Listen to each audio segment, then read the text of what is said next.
Obviously, a great win for us. Proud of the way our guys have bounced back this last two games. We played very well. Obviously, a little different tonight. We made a bunch of threes, and that's why we have a chance to have a good team. Is we can beat you in different ways. I thought defensively we were solid. Got better in the middle stretch of the game, and when you shoot the ball like we did, it can be hard for the opponent. So really just happy with the way our guys adjusted. Two different types of teams, Duke bigger, and obviously North Carolina great speed. So this was obviously a great 48 hours for us. Yeah, Brad, how concerned were you that it was just 48 hours ago and you have this big win that everybody's crazy about?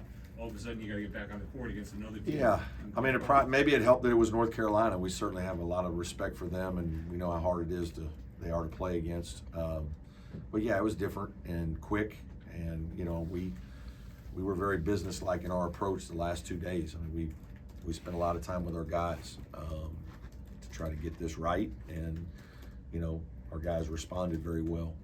So I'm proud of them for that. Chase and Jaden combining for 35 tonight. How do you feel like they continue to grow as a duo in this backcourt? Yeah,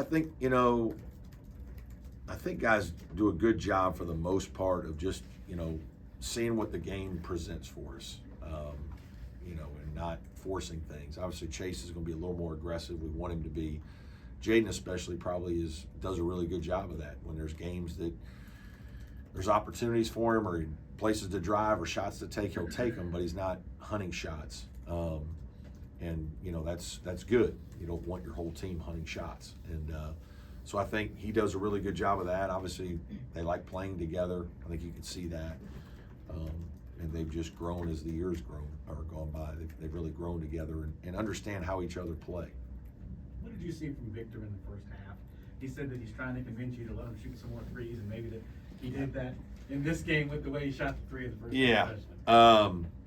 Yeah, I mean, we're not like anti-3 for Victor, obviously, but we want it to be within reason. Obviously, he was hot tonight, so it's like, hey, keep shooting them. He's making them. The funny thing is he got very emotional during the game. He's already pretty emotional, but like one of the timeouts we had to calm him down. He had all kinds of thoughts and ideas for us. So. Brad, what does it mean for you? You've been here a long time to beat Duke and North Carolina and to go 4-0 to back the road this year. Yeah, I mean, obviously it means we have a good team because you don't do it unless you do. And so happy for our players and fans. We've been a pretty good program in the league the last 7 or 8 years. I mean, really good in a lot of ways. I mean, third in wins now. I think we're up to fourth probably. So I think we've been very consistent, but they're hard programs to beat, and certainly hard to beat twice in a year. So yeah, I'm just happy for our fan base and proud of our team. You opted to go with Dylan Hunter in for Chauncey Williams for another game, I guess. What kind of makes that lineup effective for you guys for them to be able to? Well, in this game with their speed, I think that was not a hard decision, and Dylan's been playing well. And Chauncey did a nice job coming off the bench. I mean, he had 9 points and 5 rebounds, so that was good for us.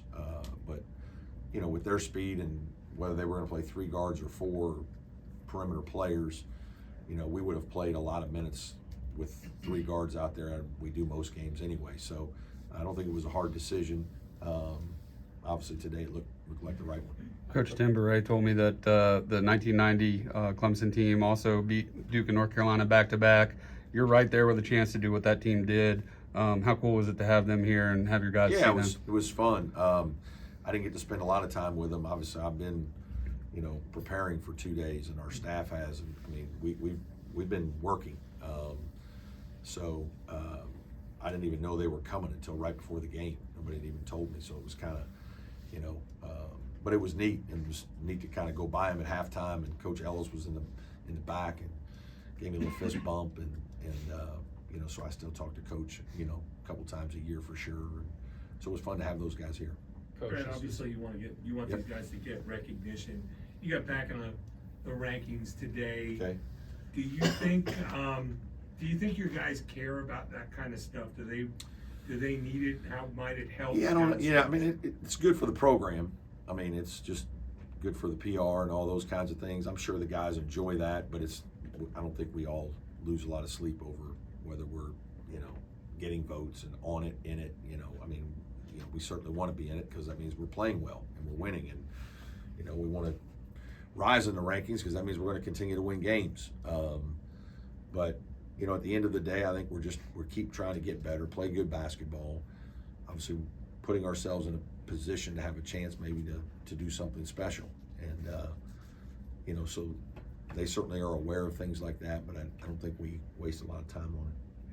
Coach, plus 13 on the glass in back-to-back games, and the first thing that came out of Coach Davis's mouth for UNC was that you guys were hungrier tonight. Talk a little bit about the effort level right now from your team on the glass. Yeah, just obviously we had a hard time against Georgia Tech, and some of that is Victor not playing very much. You know, regardless of him, you know, whether he gets 10 rebounds, sometimes he's blocking a shot that is going to be an attempt that, you know, if he did, we don't have a shot blocker there, we probably don't have somebody on the weak side, and so we've got a guard blocking out a big, or we don't have anybody there, so if they miss, they're dunking it or tipping it in.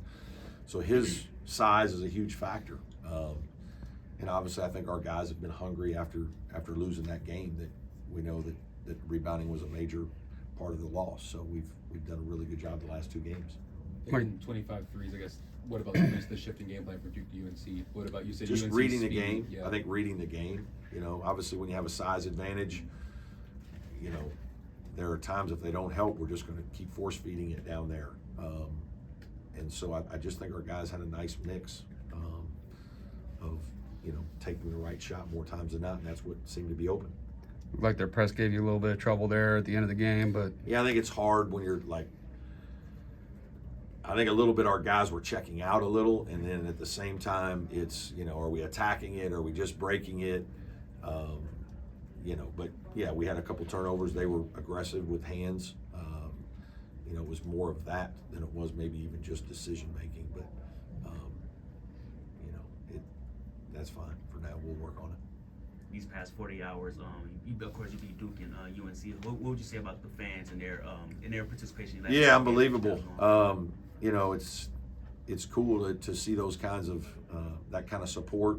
We've had pretty good support here the last several years, but you know, you're just so happy your players get an opportunity to play in kind of those environments. These are games that they'll remember for a long time, and it's just fun for everybody to get together and celebrate, have great memories from these games, and there's no doubt that it has an impact on the game itself. Any more questions for Coach? Thank you.